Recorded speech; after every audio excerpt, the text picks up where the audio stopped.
All right, let's take a look at the markets now. We're entering into the second half of January, almost into February, and major moves are happening. And what does it mean for you as an investor? Michelle Schneider from Market Gauge is here to break it down all for us. Michelle, thank you for your time today.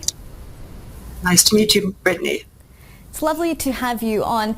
And now let's begin with some breaking news. This is major news today. The US Federal Reserve says it will soon be appropriate to raise interest rates.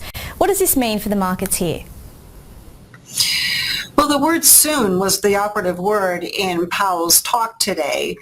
People sort of expected him to come out maybe a little bit more hawkish and not necessarily as concerned about some of the economic indicators that have definitely pointed towards a slowing down in the U.S. economy and global economy.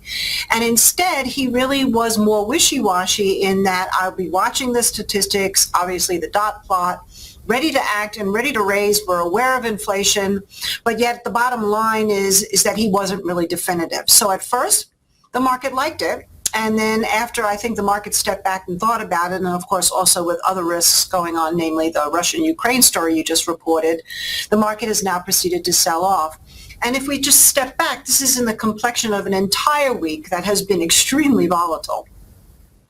And what will happen when the rates actually rise? You did say that there is a little bit of a wish-washy attitude going towards how soon, but is the market on edge to when this could actually happen? Well, certainly tech has been on edge in that we've seen the NASDAQ fall tremendously. If you take really what was the forerunner of this, which was the ARK fund that was heavily represented by Tesla and disruptive technology, that has literally gone down 50% from its peak. And now the fact that NASDAQ and some of the big stocks have followed in suit is definitely to do with rates.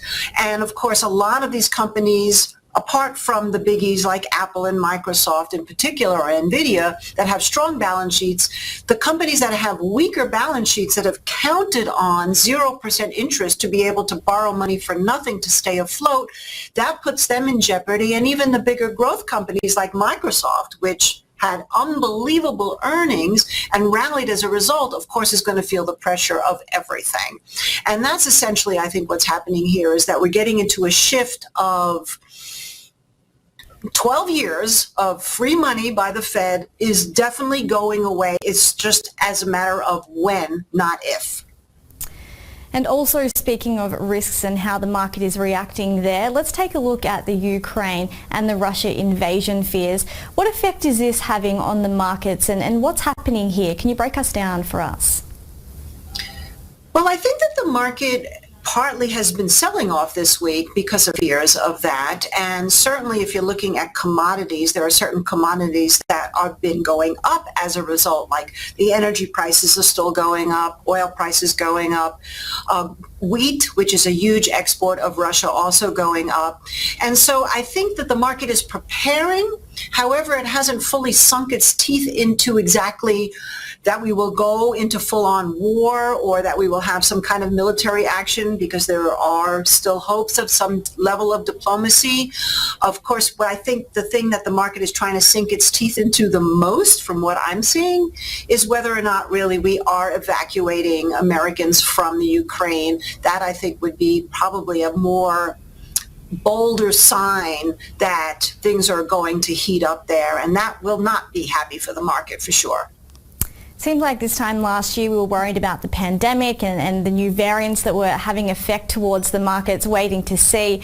But I guess now all eyes are on Ukraine and Russia to see what exactly the markets will do for the invasion there. Michelle Schneider, thank you so much for your time today and for bringing us the latest. It's a pleasure as always. Thank you so much.